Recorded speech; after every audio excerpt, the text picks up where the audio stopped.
പ്രേമം സിനിമയുടെ വ്യാജ പതിപ്പ് കൊല്ലത്തെ വിദ്യാർത്ഥികൾക്ക് എത്തിച്ചു നൽകിയവരെ പറ്റി അന്വേഷണ സംഘത്തിന് വിവരം ലഭിച്ചതായി സൂചന. ഇന്റർനെറ്റിൽ അപ്ലോഡ് ചെയ്യുന്ന മുമ്പ് തന്നെ നിരവധി പേർക്ക് വ്യാജ പതിപ്പ് ലഭിച്ചിരുന്നതായും ആന്റി പൈറസി സെൽ കണ്ടെത്തി.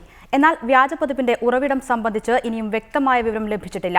അതേസമയം ഇന്നലെ റിമാൻഡ് ചെയ്ത മൂന്നാം പ്രതി സാദിഖിന്റെ ജാമ്യാപേക്ഷ ഇന്ന് കോടതി പരിഗണിക്കും. ഇന്റർനെറ്റിൽ ആദ്യം അപ്ലോഡ് ചെയ്ത +1 വിദ്യാർത്ഥിക്കും സുഹൃത്തിനും പ്രേമത്തിന്റെ വ്യാജപതിപ്പ് ലഭിച്ചത് മറ്റൊരു പ്രതിയായ സാദിഖ് വശമാണെന്ന് ആന്റി പൈറസി സെൽ നടത്തിയ ചോദ്യം ചെയ്യലിൽ വ്യക്തമായിരുന്നു. കാനഡയിലുള്ള വ്യാജ IP വിലാസം ഉപയോഗിച്ചാണ് ചിത്രം കൊല്ലത്ത് നിന്നും kikas.com എന്ന വെബ്സൈറ്റിൽ അപ്ലോഡ് ചെയ്തത്. സാങ്കേതിക വിദഗ്ധരുടെ സഹായത്തോടെ നടത്തിയ അന്വേഷണത്തിൽ ഇത് കൊല്ലത്ത് നിന്നാണെന്ന് കണ്ടെത്തിയതോടെയാണ് വിദ്യാർത്ഥികൾ കുടുങ്ങിയത്. എന്നാൽ ഇവർക്ക് പിന്നിൽ വ്യാജ CD ലോബിയുമായി ബന്ധമുള്ള വമ്പന്മാരുണ്ടെന്നാണ് അന്വേഷണ സംഘം സംശയിക്കുന്നത്.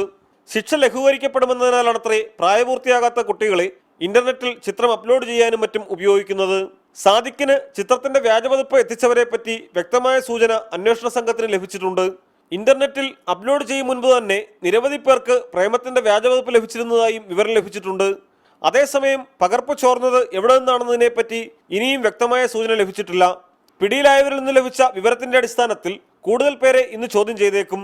റിപ്പോർട്ടർ, തിരുവനന്തപുരം.